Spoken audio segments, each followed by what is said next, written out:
Sorry about that. I was just sorting out my Twitch stream, which apparently is playing silly buggers this morning. I do apologise. Good morning, everyone. How the devil are you doing? We had issues yesterday. We had quite serious issues yesterday. When I do these live streams, I've got a light in front of me. Lights up my face, and I turn off the light above me. But I came in the morning and turned the light on, and the light bulb was flickering.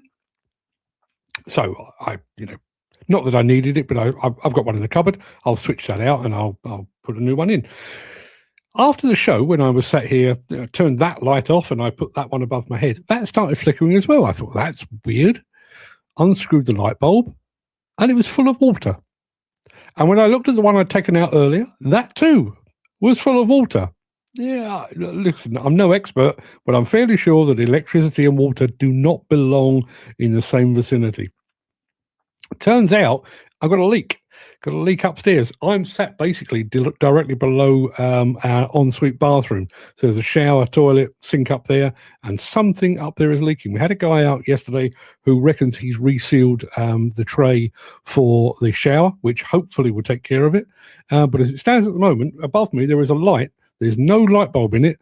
Instead, there's a wodge of kitchen rolls stuck in it so that it doesn't drip on my head. There's actually a bowl behind me. If it does start dripping, I'm going to have to sort that out.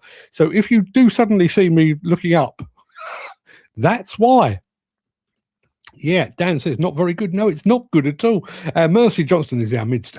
Jim Turner is here as well. Good morning, everyone. Got an interesting morning monologue for you today. It's called The First to Go. I was sat there last night enjoying watching both Germany and the Netherlands being kicked out of the World Cup. Thoroughly enjoy both of those. And I was chatting, as I do, to Gemini AI or Google Gemini AI. And talking, batting backwards and forwards the notion of autonomy and how it may impact the demolition and construction industry. And it occurred to me, listen, I don't want to give you a false sense of security, but I do wonder if those amongst you that are sat behind the levers or the joysticks as they are now and are thinking, I wonder how much longer I've got a job. I don't think you are necessarily in the firing line. And I think there are many other people that are in the firing line ahead of you. That's what today's morning monologue is going to be about. So look out for that. And we do have a bit of autonomy coming up, basically to lead us in. We've got a mine up in Sweden that has gone autonomous. Mines are a different thing to demolition and construction sites, as I think we've discussed at length before. So look out for that. Before we get to all of that, we do have today's Mini Excavator World Cup. Are we going to see an upset today, like we saw in the World Cup last night, with both the Netherlands and the Germans being kicked to the curb? Or are we going to go basically with the predictions? And that is what you're looking at today. It is Kobelco against New Holland. If you were spending your own money, you have to go and buy yourself a mini excavator, but you can only choose between those two brands. Which one are you going for? Are you going Kobelco or are you going New Holland? Now, I know which way I'd lean on this. I'm not going to lead you. I know which way I would lean on that. I'll keep that banner up while I take that one away. Let us know your thoughts in the chat. If you've got any thoughts about the World Cup last night, which was, I have to say, I've grown up fearing the Germans, not in the military sense. I left that to my parents, my grandparents, but fearing the Germans. Whenever it got to a major tournament, they always seemed to find a way to win by hook or by crook. Last night, they could not find a way to win, and Paraguay knocked them out. And then after that, the Netherlands fell to Morocco. Yeah, all very, very interesting stuff. The first vote has come in on our poll, which is a Mini Excavator World Cup, and I can tell you that person, Jim Turner, agrees with me. I'm not going to tell you what it is. I'm not going to tell you what he said, but he agrees with me. Keep those ones coming in, would you? Without further ado, let me roll the intro, because we do have quite a bit to discuss today. And I'll roll the intro and get this show on the road.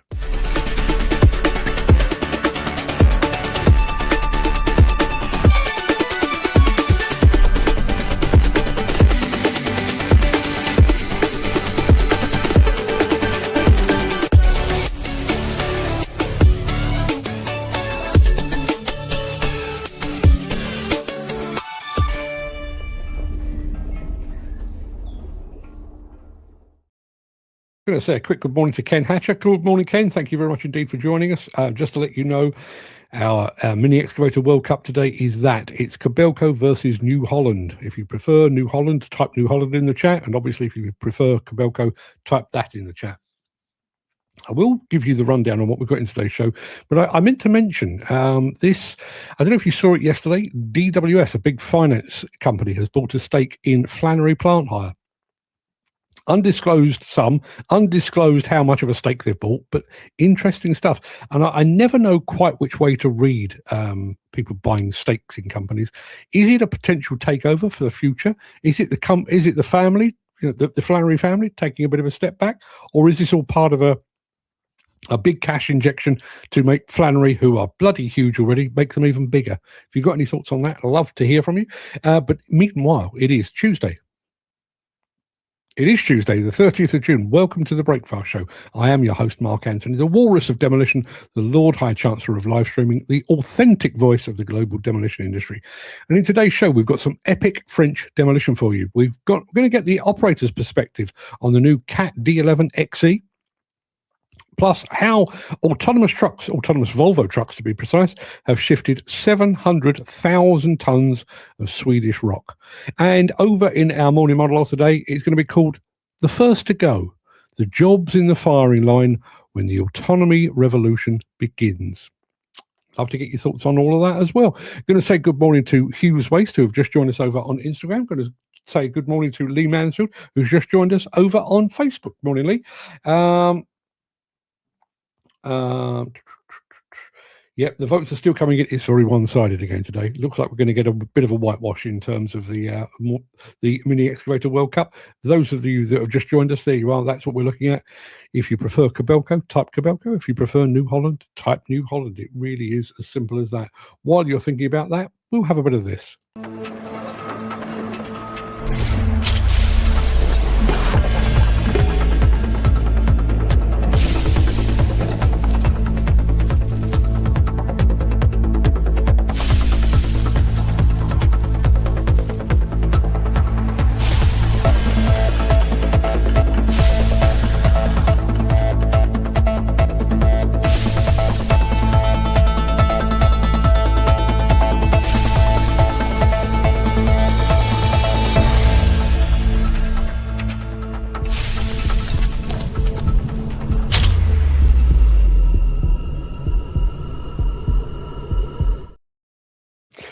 Had this from Dan. Had such a problem on site. This place situation to get on site is madness. Tell us more, Dan. What is the madness of which you speak? While you're doing that, let me take you off to France with Cardem. I shouldn't have favourites, but they are my favourite French demolition contractor because they do stuff like this.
I agree with Mercy Johnston. Wow, spectacular. I totally agree.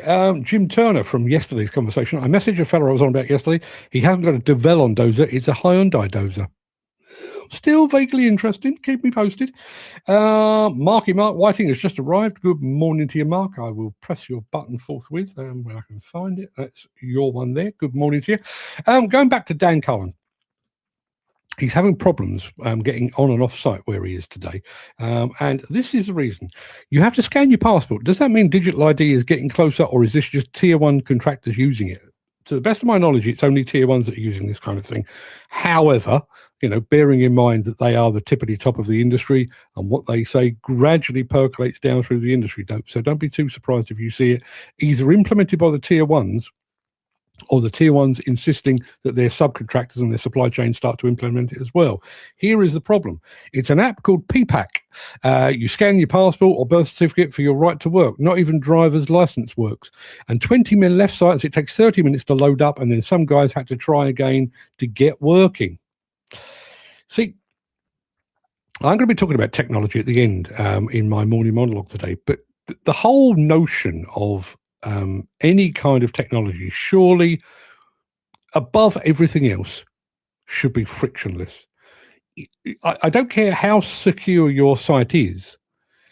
If it prevents working people from working, then maybe your system don't quite cut the mustard.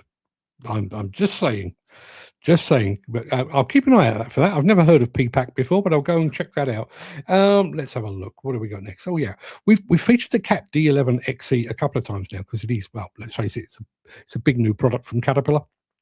We're actually going to look at it in a second from the operator's perspective, which, let's face it, is probably the most important perspective of the lot. Back after this. If you are enjoying this episode, please consider supporting the show.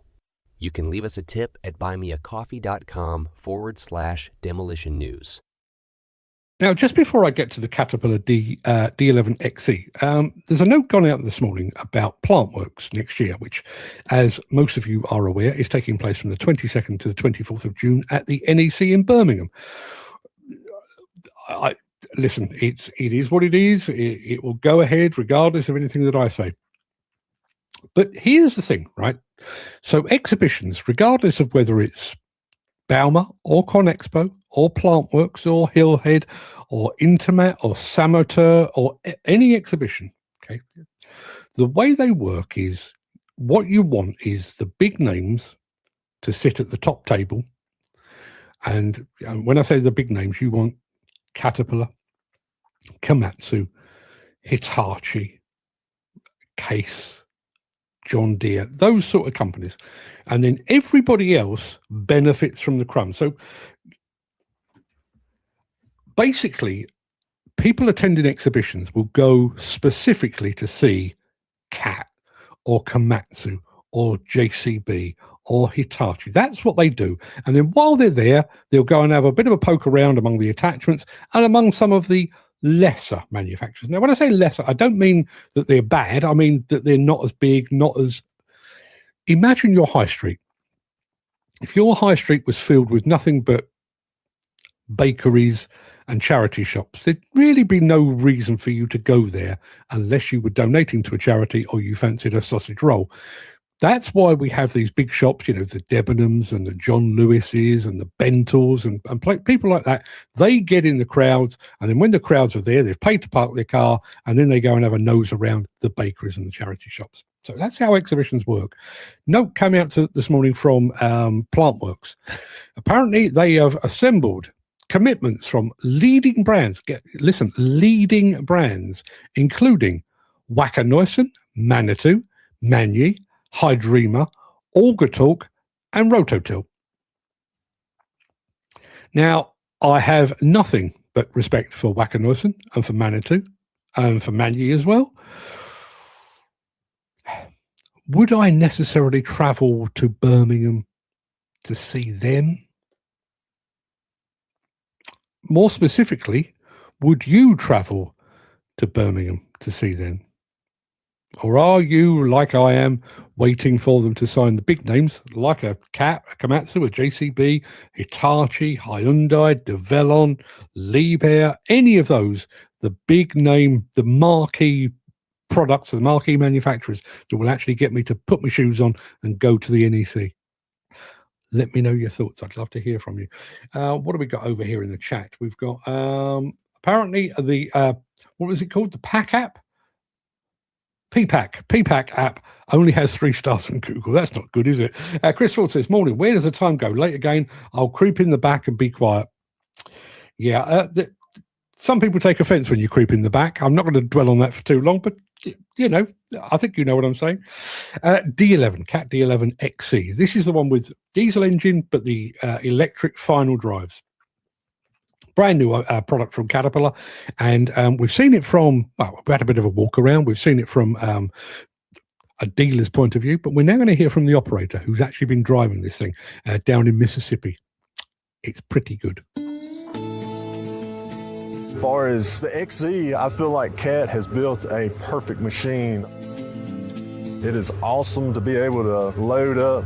The machine performs excellent and nothing compares to the XE model. Once you bite into a pile of dirt, load the blade up really good, get leveled out, you can go ahead and go into the 1.5 and start pushing. Your track speed's a lot faster and it increases your productivity.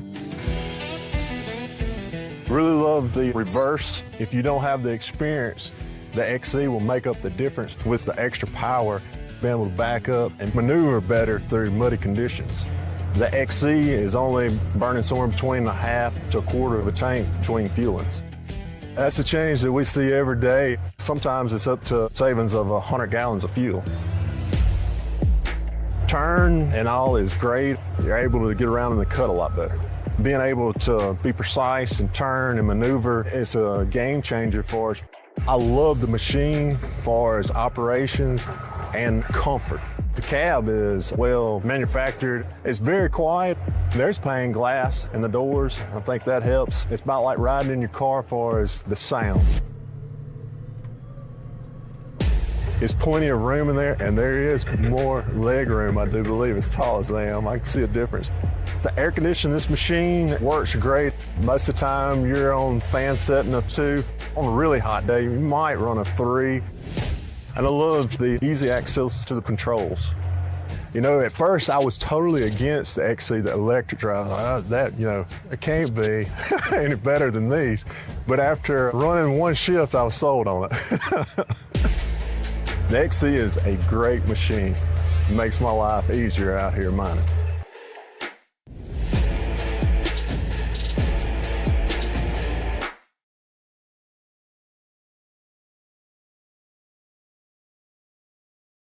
Let me address this one from Dan. He says, have you not played this yesterday? No, I haven't. Basically, when Caterpillar unveiled the Cat D11XE, I think they put out 3, possibly 4 videos, and we've played them one by one. We had like the original, here's the Cat D11XE. Then we had one from a guy, I think he was a dealer rep or something like that, and then that one was from the operator who's actually been using it. So no, it's all part of the series, probably the same site, but it's part of a series, not the second time I played it, just the first. Great breakdown from the operator. I agree. Chris Ford says, I was expecting Deputy Dog to put in an appearance. Yeah, from way down in Mississippi. Jim Turner, speaking, I think, for many. I'm not going to the NEC, even if the big names confirm they're going. This is talking about plant works. Now, one of the things that struck me about this is I'd heard this, and I must admit, I'm still not entirely sure quite how this is going to work. But according to the blurb, apparently, Plant Works will stay true to its roots with live machinery demonstrations and dedicated demo plots and digging activities.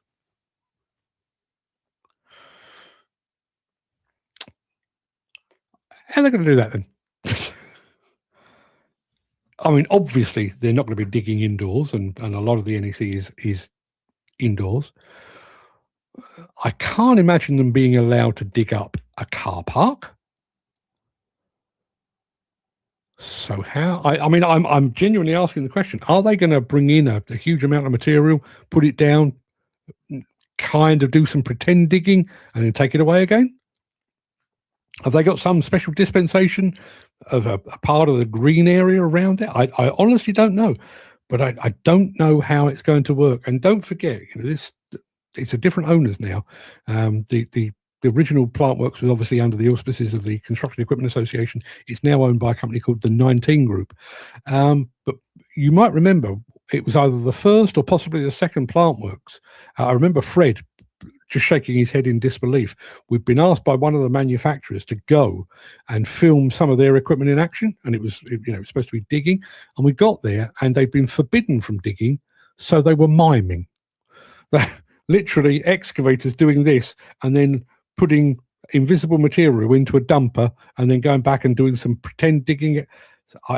I don't know how they're going to do it. Dan's saying he's not going to the NEC either. Where in the NEC are you going to be digging? I don't know. I genuinely don't know. Ken says, I don't think I'll go to the NEC. There's another show as well next year. Yeah, there is. They're going head to head. And I think they're only about a month apart. UK plant operators have got their one. And then this is obviously the plant works. I think plant works comes with a degree of tradition, I guess, because they're, 5 or 6 outings of the of plant works in. Obviously, new owners as of this year. I think this year. So new owners, but yeah, Plantworks has a background. UK plant operators, I know they've had plant operator competitions and they've done exhibitions over in Ireland, but this is going to be a first for them. Location wise, I think they've got the better of the two. I can't remember exactly where they are. I think they're up in Stoneleigh, possibly Jim Turner part of the country. Ken Hatcher says, didn't they hit cables in Plantworks? There was a variety of things. I do remember, I don't know how well you remember this, but Plantworks kind of was a bit nomadic. It was in one place, which was waterlogged. So they moved it to somewhere else, and then they moved it to somewhere else. And I know in one outing, I was literally stood watching the Komatsu demo when they hit a water main.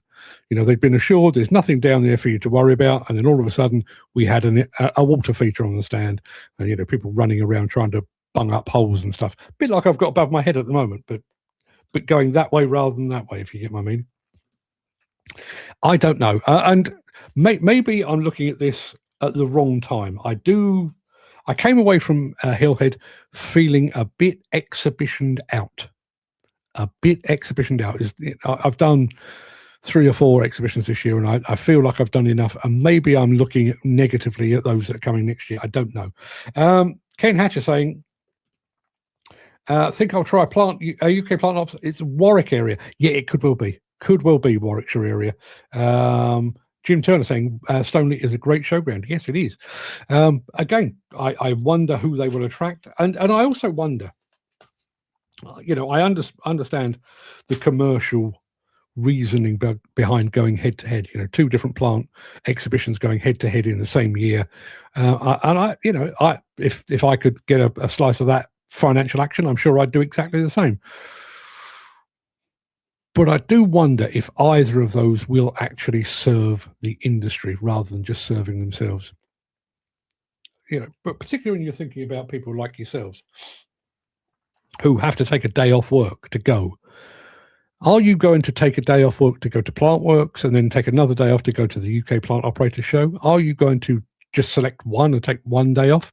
And if, going back to what I was saying, if you choose to go to, let's say, the UK Plant Operator Show and they manage to convince JCB that it's a good idea, if you go to that, there's every possibility that some of the people that are exhibiting over at Plantworks won't be going to that, and therefore you won't get to see them. I think the idea of 2 going head to head, I think it just dilutes things for the wider industry, and particularly for working folks who actually want to go and see this sort of stuff.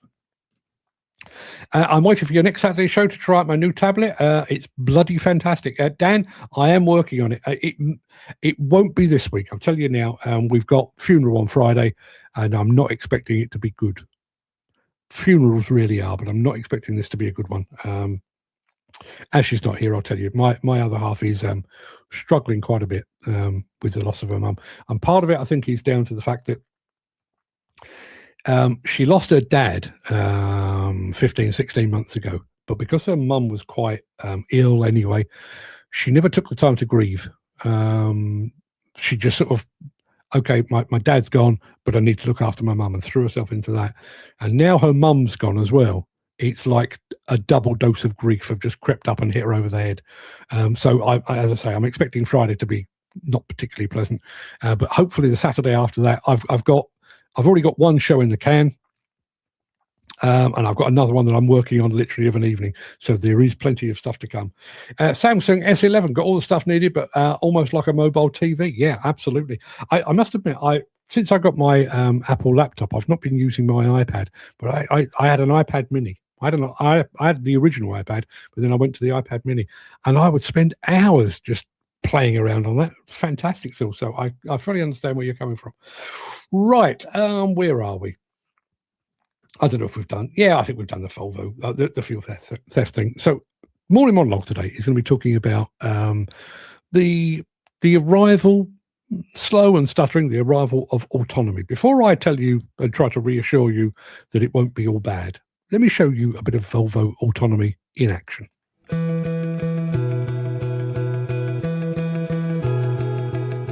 We are here at Boliden's Garpenberg mine in Sweden, where autonomous trucks are hauling material in a real-world live operation. It's time to see how this technology has transformed daily operations.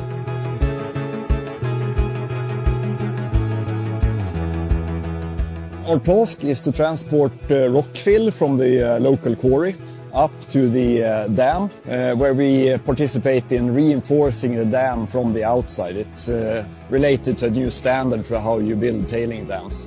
Doing these kind of dam reinforcements is by no means a unique application in mining, but it's complex from an automation standpoint because of the dynamic in the unloading. Basically, you can say we tipped about 11,000 loads, and none of them has been in the exact same spot. So constantly building the road in front of us, if you will.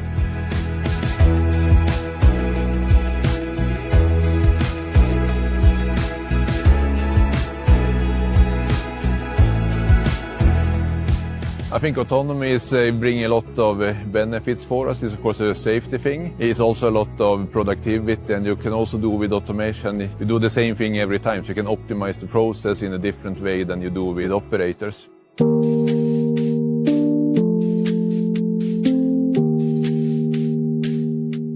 Yeah, so Garpenberg as a site is considered as one of the most productive underground zinc mines in the world. And of course, one of the reasons why we are at that level is, of course, the early adoption of automation, both underground with the loaders and drill rigs, and of course now also on the dam with the Volvo autonomous solution.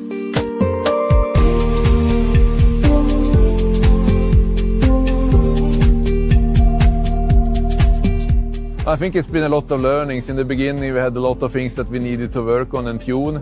Now I think towards the end of the project now it's really stable, we have a high productivity, we are running really dependable production. I think the value we are starting to see, I mean of course we had done a lot of work on this tailings dam, but I think the real value comes in the following implementation when we get this technology up in volume and scale, get more vehicles out, and also combine it with electrification.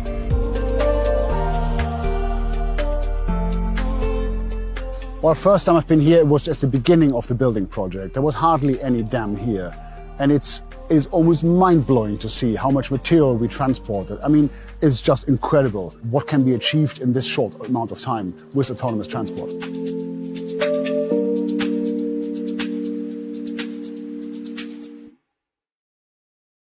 It's a fair comment that Jim's made here, going back to the plant works and the UK plant operators going head-to-head in the exhibition space. But without healthy competition, we'd be stuck with whatever shite someone wants to give us, all of which is perfectly true. But what about the manufacturers and the dealers themselves?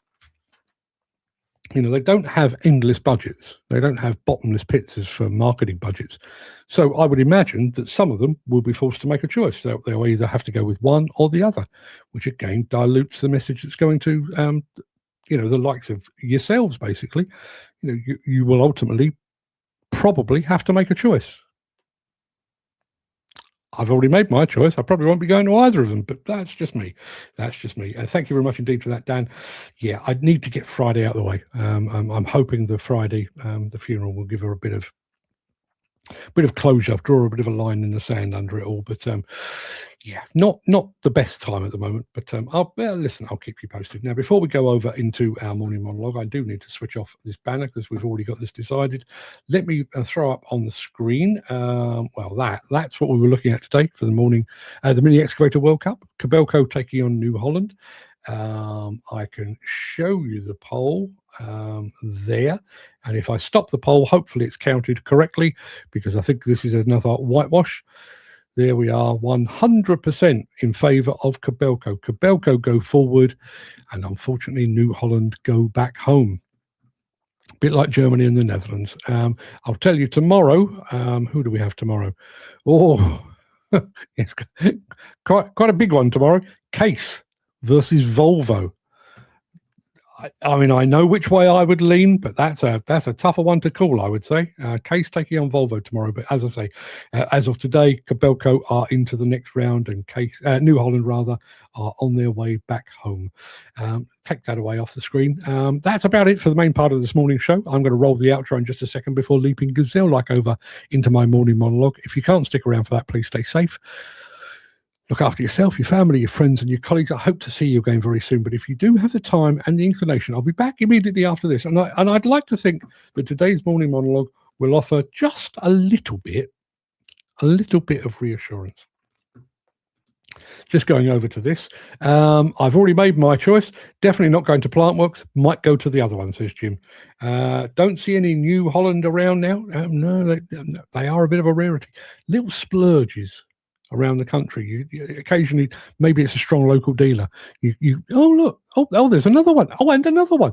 I don't know what that is. Maybe it is just pure relationships, strong local dealer.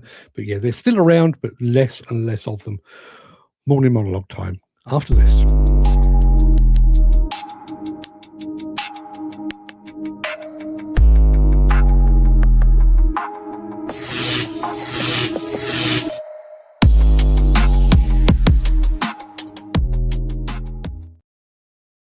If you'd asked me 5 or 10 years ago about the onset of autonomy in the demolition and construction sectors, I would have painted a very specific picture. I would have described an eerie, quiet site where driverless excavators, dozers and high ridges dismantled structures without a single soul in the cab. It seemed like the logical progression. When you look at the cutting edge of heavy plant and engineering, the bulk of the research and development capital is being poured into machine automation. We see driverless haul trucks shifting millions of tons of material in the deep pit mines of Western Australia, or as we've just seen in Sweden. We see remote-controlled and semi-autonomous units operating in hazardous nuclear decommissioning environments. So naturally, you assume the guy in the cab is probably the one with the target on his back. But I've been doing a lot of thinking about this lately, and the reality of how automation is actually creeping onto our sites is unraveling in a completely different way. And it's kind of caught me completely off guard, if I'm honest. The heavy equipment operators, the guys who possess the artistry to peel a concrete panel away from a live structure without bringing the whole street down, they're kind of safe. Their seats are secure, probably for quite a long time to come. Instead, the executioner's axe is swinging for the roles we least expected to disappear so quickly. The jobs facing immediate peril are the ones hiding in plain sight, the ones that stand kind of on the periphery. And to understand why that's happening, let's take a look at the massive, almost insurmountable barriers of running an autonomous 30-ton excavator in a built-up environment. It's easy to get seduced by glossy promotional videos filmed in pristine, closed-off testing facilities in Sweden or the Czech Republic. In those controlled environments, a driverless excavator looks flawless. It digs a trench to the exact millimetre, swings with perfect geometric precision, and deposits the earth exactly where it's told to. But an urban demolition site in the middle of London, Manchester, or Birmingham is a really different beast. It's a constantly changing theatre of controlled chaos. On any given morning, an urban site presents a shifting landscape of unpredictable structural hazards, hidden voids beneath the tracks, unstable piles of rubble that change composition by the minute. And more importantly, it's surrounded by the most volatile, erratic element on the planet: human beings. You have pedestrians glued to their smartphones, wandering past the hoarding, cyclists mounting the pavements, delivery drivers dropping off materials in a hurry, and a dozen different subcontractors bustling around the footprint of the machine. Now, an autonomous machine relies on logic, algorithms, and a predefined set of rules. An AI can't look at a fracturing brick wall and intuitively feel which way it's about to drop based on 30 years of experience. It lacks the spatial awareness, the cognitive flexibility, and the sheer nerve required to operate safely when the unexpected occurs. The moment a driverless machine makes a mistake in an urban area, the legal, financial, and reputational fallout for a contractor would be terminal. And because of this, the human operator remains the absolute king of the cab and is likely to stay that way for some time. So who is actually in the firing line? Who will be the first to go? The lowest hanging fruit on the modern site is, without question, the traditional banksman. It's a role defined by safety, yet it's inherently flawed because it relies on human sightlines, hand signals, and verbal communication over the roar of a diesel engine. It's also a position that puts a human being directly in the line of fire. The industry is already rendering the manual banksman obsolete, not with humanoid robots, but with networks of technology. We're seeing machines fitted with 360-degree camera systems, radar, and AI-powered proximity sensors that can differentiate between a stack of pallets and a human worker in a blind spot. The moment a worker steps into a danger zone, the system instantly isolates the machine's hydraulics, cutting off the risk of human error entirely. This digital proximity detection doesn't experience fatigue, it doesn't get distracted by a text message, and it doesn't lose visibility in a sudden downpour. For site managers looking to strip liability and risk from their ledgers, replacing the banksman with an integrated sensor suite is an absolute no-brainer. And close behind the banksman in the queue for the exit is the site surveyor or the setting out engineer. Now, I used to watch surveyors tramping across the site with a prism pole and a notebook, methodically plotting points in the mud. It was a skilled but time-consuming craft. Today, that entire process is being dismantled by technology. Drones equipped with high-definition LiDAR can fly over a highly complex multi-level site and map the layout in a matter of minutes. They produce flawless, millimetre-accurate 3D point clouds and digital twin models before the kettle has even boiled in the site office. And when you pair those aerial drones with autonomous robotic rovers on the ground, the collection of topographical and structural data becomes completely automated. The traditional field surveyor is being forced off the site and turned into a desk-bound data analyst, staring at the screens while the machines do the walking. And even the site security guard, a fixture of the industry for decades, is facing a cold, bleak employment winter. The image of the night watchman sitting in a drafty cabin drinking lukewarm tea from a flask while checking the perimeters every few hours belongs to a bygone era. Modern sites are increasingly protected by mobile surveillance towers running advanced AI analytics. And those systems can spot an intruder in pitch darkness using thermal imaging, determine their intent, flash warning lights, and trigger automated audio warnings before a human operator ever needs to intervene. We're also seeing this creep into progress monitoring and field quantity surveying. The tedious task of walking a site to manually verify how many tons of material have been cleared or which internal walls have been stripped out is ripe for automated execution. Software can now take daily drone scans or a 360-degree footage recorded from a supervisor's helmet camera and instantly cross-reference it against the digital demolition plan. It calculates volumes of shifting material and tracks project timelines with a level of speed and accuracy that no human with a tape measure could ever hope to achieve. Well, all of that is a fascinating twist of fate. The industry has spent millions, billions possibly, trying to automate excavators and loaders. Yet the barriers of urban chaos and non-repetitive tasks look set to keep those seats safe, at least for now. Instead, automation has slipped quietly through the back door, taking over the eyes, the ears, the data collection, and the safety monitoring. The people who are being replaced first are not the ones pulling the levers. They're the ones holding the clipboards, the ones guiding the tracks, and the ones guarding the gates. And this shift is happening right under our noses. And I suspect the recent avalanche of stringent safety regulations, most notably the Building Safety Act, will only accelerate that process. Contractors are desperate to remove human liability from the equation. And regrettably for the banksman and the surveyor, they are probably the easiest variables to delete.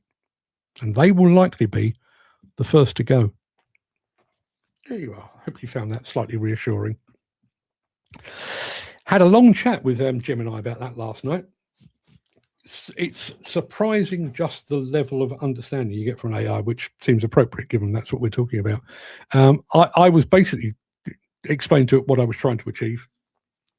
And I said, I do fear for the future of the banksman. And it came back, well, have you considered this? Have you considered that? What about the site surveyors or the setting out engineers? Do we really need those in this day and age where we've got drone surveys and, point clouds and all that kind of thing? Interesting times. But as I say, it's going to take a very, very, very bold contractor, local authority and government department that says, yes, I am happy to sign off on autonomous equipment working in an urban environment. Regardless of the technology, we saw some of it earlier with Volvo. What can be achieved in mines is one thing. What can be achieved in demolition and construction sites in inner cities is quite another. Where autonomy works very, very well, as you saw, is doing the same thing time and time again. Go that way down a whole road, come back that way, the other way, and just do that 12, 24 hours a day. That's great. The moment that you start to throw in variables, and variables might mean the layout of the site, people being around it, pedestrians nearby, neighbouring buildings and so on, all of a sudden that becomes a major, major hazard concern. And even if a tier one, a Balfour Beatty, even if a Balfour Beatty, and bear in mind, Balfour Beatty did actually predict human-free work sites by 2050. They did that maybe 5 or 6 years ago. Even if they were to we've perfected the technology, we can now do this, we're going to make this a reality. First of all, you've got to get the client to sign up to it. You've then got to get to the government to sign up to it. You've got to get the local authority to sign up to it. I don't think we're going to see that anytime soon. I think we will see electric and, I think we will see hydrogen machines on site before we see autonomous machines on UK demolition and construction sites.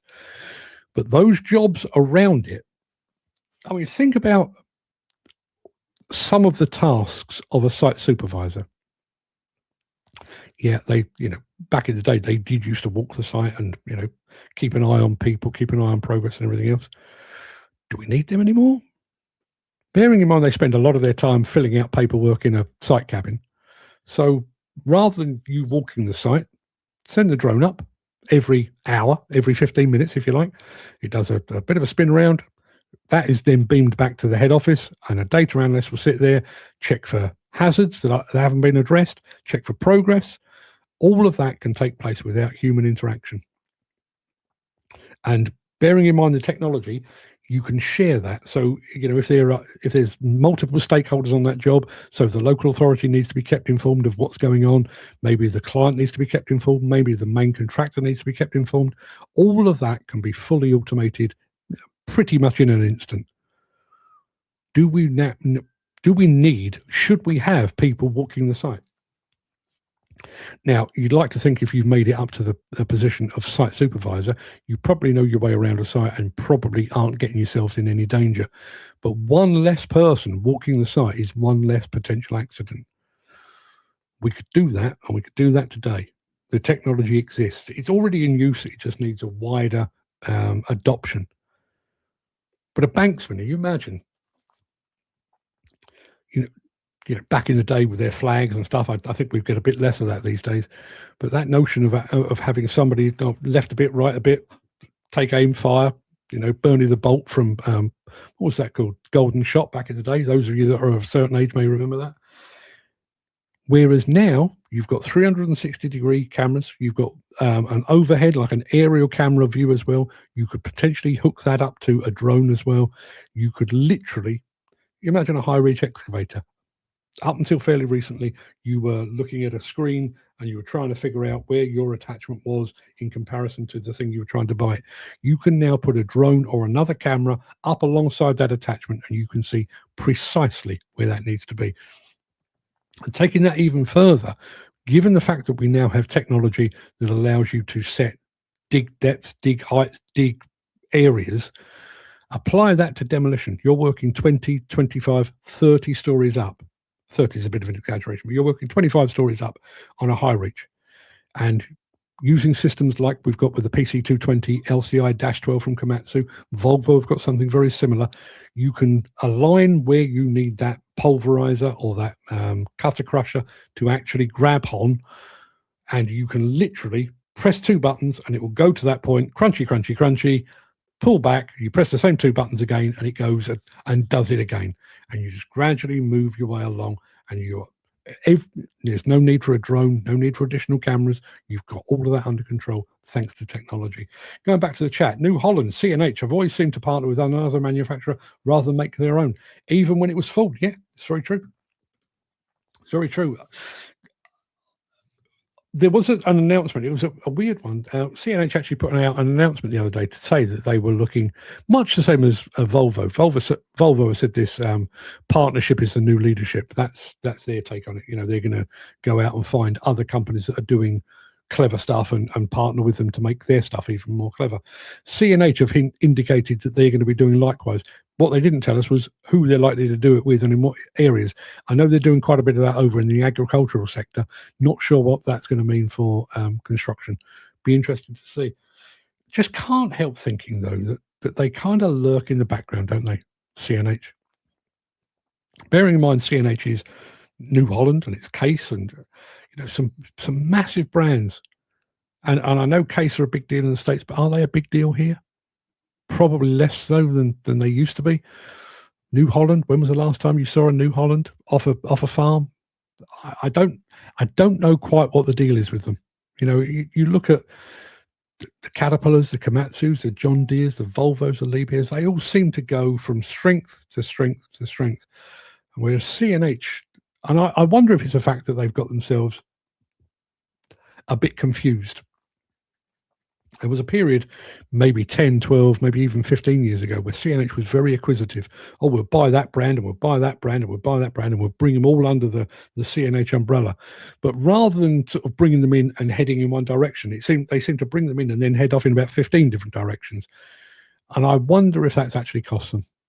I got that sense with Terex when Terex went through its period of acquisition. We'll buy that. We want to be in cranes. We want to be in road paving. We want to be in dump trucks.